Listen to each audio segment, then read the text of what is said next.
Okay, hi guys, how's it going? Bit of an informal chat to camera. It's just a bit of a catch up with me and what I've been getting up to and stuff really. It's not got any real purpose or direction this video, so I will be bouncing all over the place, so if you're not really interested in me and what I get up to, then this won't be for you, so have a look at something else instead. But if you are vaguely interested in what I get up to, then this is the video for you. So I normally call this tea with biscuits, but I don't have a cup of tea, so this is a chat with biscuits. We'll call it for that. So yeah, I want to have a quickly cover sort of what I've been up to, you know, the channel, my creative life, what I've been doing for sort of fun recently, the family, and some political stuff as well.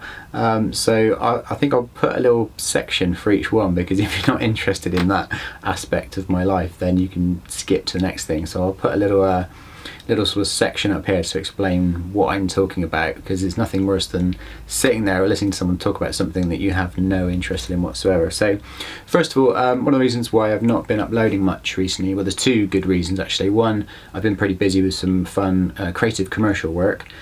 We finished a music video recently for Ferris and Sylvester, which are a singer and songwriter couple that they do really lovely music. That's one of the reasons why we decided to do the music video for them, because we liked the track and it had a nice feel about it. Do you know what I mean? Sometimes you just got to go from your gut, because it wasn't that well paid, so it wasn't a financial decision to do the music video. We just wanted to do something where we had a lot of creative control, and yeah, so that was what that was about. So the track's called Sometimes, and yeah, the band is Ferris and Sylvester. I believe it's going to be launching on Sunday the 23rd. If you're in the UK and you happen to know what I'm on about when I say Sunday morning brunch, I think it's going to be launching in Sunday morning brunch on on the 23rd, so 2 and a bit weeks time. So look out for that. You can also watch it on Apple Pay, I think it's called, you know, the iTunes subscription service thing. That's kind of like a pay-per-view thing though, so unless you're already subscribed to that, I wouldn't necessarily say pay just to watch my music video, because I personally wouldn't do that myself either. But if you happen to be already subscribed to that, then you'll be able to watch that for free. I'll put a link down below. Really fun, creative job. It's all my illustration, all my animation in there, so my thumbprint's all over it. I was working with a really lovely director, really nice guy, and he helped steer the ship, you know, where it needed to go and everything. So but it really felt they gave me a lot of creative control, which was really nice to go off on one basically creatively and kind of draw stuff and come up with these mad ideas and then pull it all into a narrative. And I think we've added to the music a lot in terms of, you know, it's adding another meaning to the message within the actual track itself. But yeah, really happy with that, so look out for that, guys. And yeah, the other reason why I've not been uploading much recently is, if you see behind me, I've got a very old Mac screen there, and I've got a few different laptops and things, but basically my iMac, my main workstation, died just at the end of that job. It's in with Apple repair at the moment, so hopefully I'll find out whether I'm going to get it back and it's going to be good as new, or whether it's possible that I will need to buy a new machine, in which case I'll be looking at an iMac Pro, because I just, you know, I tend to keep my equipment for quite a few years, so I tend to buy the best of the best and then make it last, you know, a good sort of 5-6 years if possible. I find that more efficient than buying an average machine and changing it every sort of 2 years as soon as it gets too slow. So anyway, so that's what's going on with that. So that has slowed me down a little bit. I can work at the moment, but I can't work as efficiently as I would normally work. And when you're doing fun stuff for, like, you know, YouTube is just a hobby. It's not something I take too seriously. So if I'm not enjoying producing it, then I will stop producing it. And if I'm, you know, walking through treacle, like it feels like when I'm trying to work through a slower system, that takes the fun out of doing it. If I can't turn things around quickly, then I'll stop producing. So anyway, that's what's going on with my work life and YouTube and stuff like that. Family life is all going great. We've, you know, our oldest daughter Georgia, she's just started school. It was her first day of school yesterday, so that's pretty exciting. And in the same week she learnt to ride her bike without stabilizers. So that's like a couple of big, you know, life stepping stones right there, which are kind of exciting. And Finley, our baby, he's doing good. He's just a few months old, but he's gone past the stage where he's just kind of like a blobby, starey pink ball into like somebody who locks on eye contact and laughs at you and smiles at you when you talk to him and all that. So that's when you get the real kind of, you know, feedback and interaction from them. You know, he's not talking and he's not eating solids or anything yet, but he's clearly developing a personality, and he's a healthy, you know, bouncy, cute baby. So I've got no complaints there. Bit drooly. He drools a lot, but apart from that, yeah, he's great. And I've been out having fun in Cornwall. I've been on the bikes quite a lot, a fair amount of kite surfing. We had a bit of a wind drought for a while, so I was a bit wind starved. But we've had it's a little bit wind today, and I went out last night and had a nice sort of a summertime. Sorry, I can hear a bee behind me. It's distracting me. It was sunset and lovely conditions. Not like really windy, not like enough wind for huge jumps, and the waves are small, so nothing epic, nothing like exciting, but just really pleasant, sort of cruisy, social kites. It's one of the joys of being a kite surfer in Cornwall. We've got quite sort of a small, friendly community of kite surfers, and it's so different to something like surfing. So if you surf and you get good conditions through, everyone's like fighting over the waves like they would be dogs around a dinner table trying to get a bone. You know, they're all like getting localism and getting sort of in each other's way, and you get a tiny bit of that with kite surfing, but not much. It's generally friendly, and you're happy to see other kite surfers. And yeah, it's just a lovely, pleasant activity. I highly recommend, if you live in the UK especially, you know, this is a great country. We've got loads of interesting coastline all around it. We've got loads of water, and you're never that far from water in the UK. And we get lots of wind. We get lots of fairly constant wind. So it's a perfect sport for this country. Remember, you don't need waves to have fun kite surfing, so you don't need to be exposed to reefs and all the rest of it. I mean, it's nice to have that as well, but yeah, it's a great activity. So I've been out having fun doing lots of sort of stuff like that. A bit of creative stuff. I'm still loving using my Sony A7 III. The Sigma Art 50mm lens. That is on this camera the majority of the time. I've got a bunch of other lenses which I love to use, but that is a blinding lens, and it just seems to work really well on that Sony. So good for getting snaps and portraits and stuff. You know, even at f1.4, it's nailing the eye focus. It's just lovely, and you know, great ISO performance. So you can take it out at night time and not worry about high mushy, high ISO noise in your images. So still enjoying that, but I haven't really got any big creative self-initiated projects on at the moment, but I'm still enjoying using my tech, you know. So I have a little waffle about politics stuff, if you don't mind. Fast forward past this, because if you're not interested, you're not interested, and I can totally understand that, because I haven't really been interested in politics at all for my entire life, pretty much, until fairly recently. I don't know whether it's something to do with becoming a father and getting into your 40s. Maybe you just start to look at the world a bit differently and reassess things and analyse things on a deeper level. But I've been absorbing like political content and content about culture and society and everything like nobody's business recently, and I found it quite eye-opening. Like some of the things that I thought I understood but didn't have a clue about, in terms of how we have got to the place where we are in terms of the media's attitude, and the way the right wing and the left wing are getting more sort of polarized, and the left is getting madder and madder. I mean, I'm left wing, don't get me wrong. I'm probably sort of centre left. I'd probably call myself a classical liberal.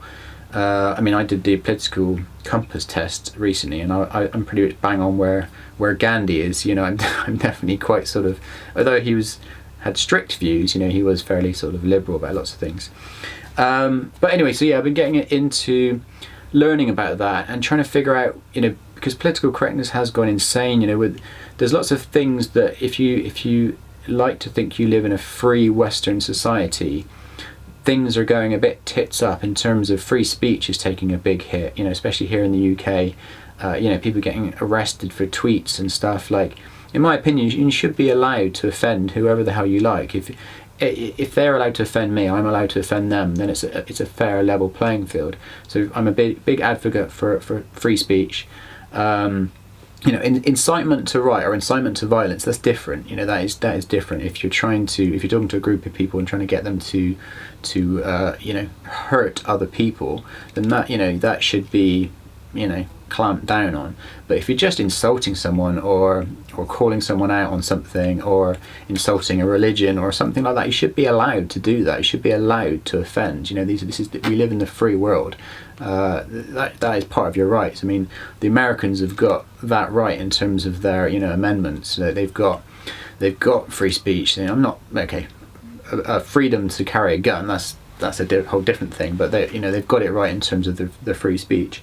But yeah, so if you start to break these things down, I've been finding it fascinating. I've been listening to a chap, Jordan B Peterson, who the leftist, you know, very left-wing media, mainstream media, they will call him right-wing because he's very outspoken about certain things and he breaks things down, and you know, he is very outspoken. I'm not like a huge fan of his. It's like he's a bit of a publicizing sort of character, but he is very intelligent and he thinks through everything all the way to come to his conclusions, and I like that. You know, I come from, you know, my previous interests have been sort of science and technology and, you know, physics and time in the universe. You know, that would have been my previous feeding ground when I want to get into a bit of a learning frenzy. That's what I get into. You know, I do get into my physics and my sort of understanding about the natural world and all the rest of it. But you know, now that I'm into my politics, I understand I appreciate his take on things because he comes from a completely logical standpoint and he looks at historical you know, similarities to the situations we're in now, and he looks at what systems have worked and what systems haven't, you know, in terms of like socialism and the things like that. And looking at how the left-wing media has got to where it is now, where political correctness has gone insane, where you know, it basically, the way I see it, is coming from a desire for a quality of outcome, which sounds lovely, but is fundamentally flawed.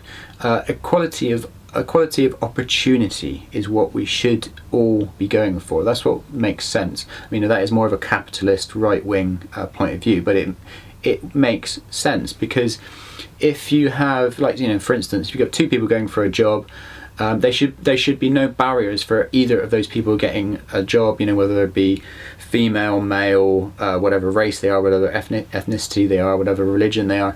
There should be no barriers in place. So that is equality of opportunity. That is what I back. That is what I think should be the goal for a well balanced, you know, society that has equality running right the way through it. Equality of outcome is completely different. That is basically giving people a leg up or help if they're seen to be in a oppressed minority, or if they are just lazy or just don't want to work as hard or don't you know, have a problem. I mean, it's different. You know, we're not talking about disability here. If you've got a disability, you should be given all the help you need, or if you've got a health problem, you should be giving all the help you need. It's not what we're talking about.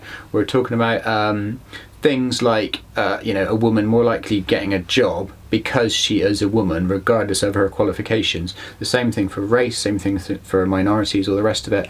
Everyone should have equality of opportunity. They should all be able to get the job, right? They should all be able to get the benefits. They should all be able to get the housing, whatever it is, as long as they are the best applicant, or as long as they have ticked all the boxes that they need to tick. You shouldn't be prejudicing against one group for another group because they are a group.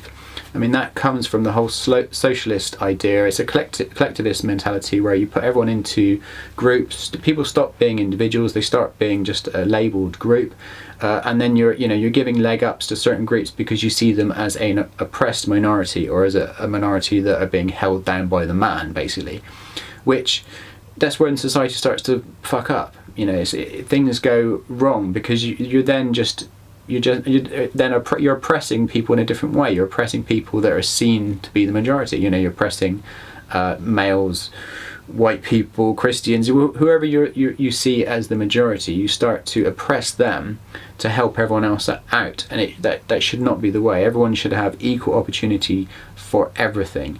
Like I said, equality of opportunity, not equality of outcome, because that is essentially a socialist idea, and there's never been a fully socialist society that has worked. In an ideal world where everyone is perfect and nobody's corrupt and all the rest of it, so the socialist idea is great. It's lovely. It makes lots of sense. You know, like things like the NHS is a socialist idea, and I fully back the NHS. There's lots of aspects of from the socialist sort of point of view that work, and I will fully back, but not equality of outcome. That is fundamentally flawed. It really is.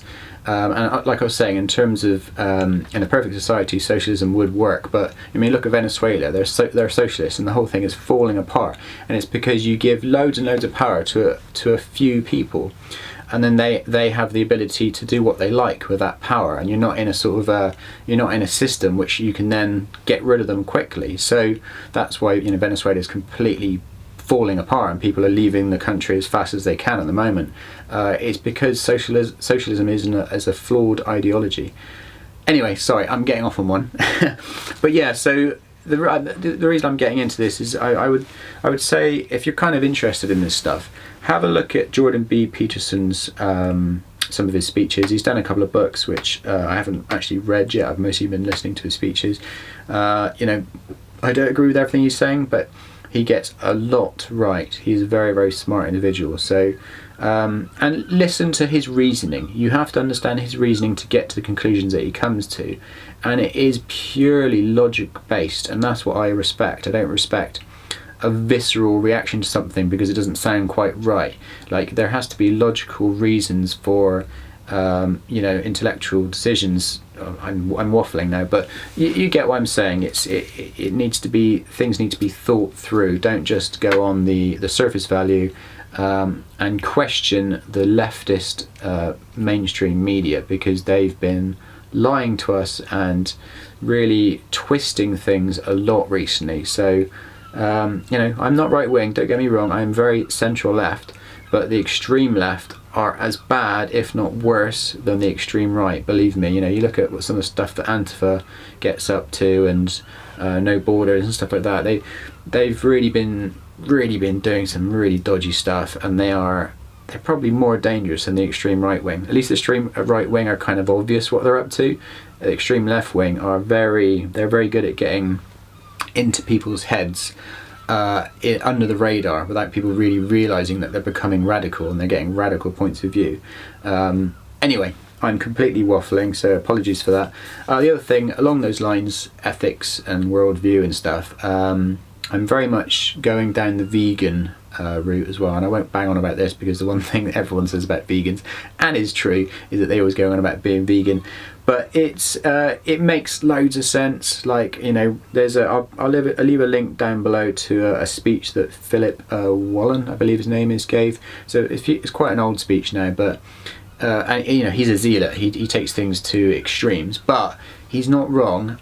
Do your research before you agree with me, obviously, because you can't just take things on face value, and you need to look at all the actual scientific studies in terms of health, in terms of, you know, cancer, in terms of heart disease, and in terms of environmental impact, and in terms of ethics. I mean, and ethics should be a completely different subject, but it is all wrapped up in one big ball in terms of the plant-based diet does tick the boxes for an environment and species, and you know, the planet and sustainability of the human species on the planet as our population's growing. It ticks so many boxes, and even just as an individual, you will be healthier and you will live longer if you go this route. So why the fuck not check it out? Anyway, so I'm not a full vegan. I'm a bit of what you call, I'm not a vegan. I'm sort of a lazy wannabe vegan. I do still eat a bit of fish, but I have cut the meat out and I have cut the dairy out. And a tiny bit of egg gets into my diet, but mainly just as a byproduct of other things, if you know what I mean. Because the dairy industry is abhorrent. You know, it is disgusting. Like, forget free range, that means bollocks. When you actually look into these things, it's a disgusting label which sounds lovely, free range. It means jack shit. It means jack shit to your health. It means jack shit to the ethics of what's happening with the animals. Anyway, I won't go on about that because it's the stereotype of the vegan is that they beat the drum about veganism too much. But it's this kind of red pill thing, you know. As soon as you've been red pilled and you start to investigate, it's like, you know, back in the whenever it was 40s or 50s or something, doctors used to prescribe cigarettes to pregnant mothers and stuff as a relaxing aid, and then at one point people realised, oh hang on, why has everyone got lung cancer? and it's like all of a sudden everyone was red pilled and everyone realizes that smoking is a disgusting thing and it just kills you and it has very little benefits and it's bad for everything.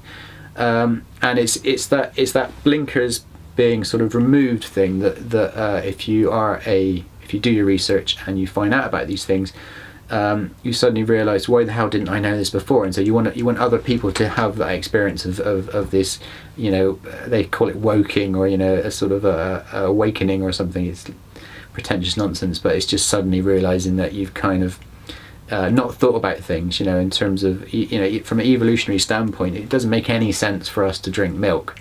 Like, as an adult, there's no species that drinks milk. Milk's bizarre.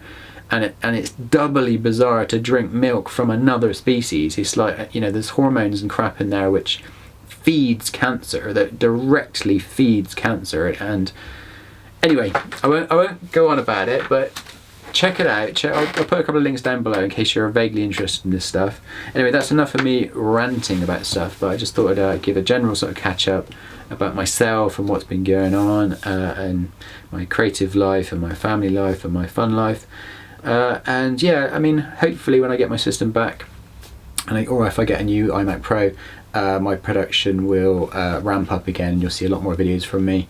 But as it is, yeah, everything's kind of slowed down a little bit. And I realise I've been waffling and going off in all different directions, but yeah, sometimes it's just fun just to turn the camera on, start talking and see where it goes. But yeah, if you've got any thoughts about any of the nonsense that I've been waffling on about, tell me, because I'm in that mode at the moment where I'm absorbing information like crazy. So if you send me links to interesting sort of, you know, political, you know, whatever it is, send me links, because I'm not putting my flag in the ground about a lot of these things I'm talking about just now. I'm just sort of absorbing information like crazy, and finding more about the world around me. And yeah, so anyway, I'm enjoying that, so I thought I'd share some of my random views. Apologies, it has no sense and has no structure, but yeah, I just thought I'd have a little chat. Anyway guys, peace out. Hope everybody is good, and yeah, say hello down below, and nice little random chat. Right, I need a cup of tea after that. See you later.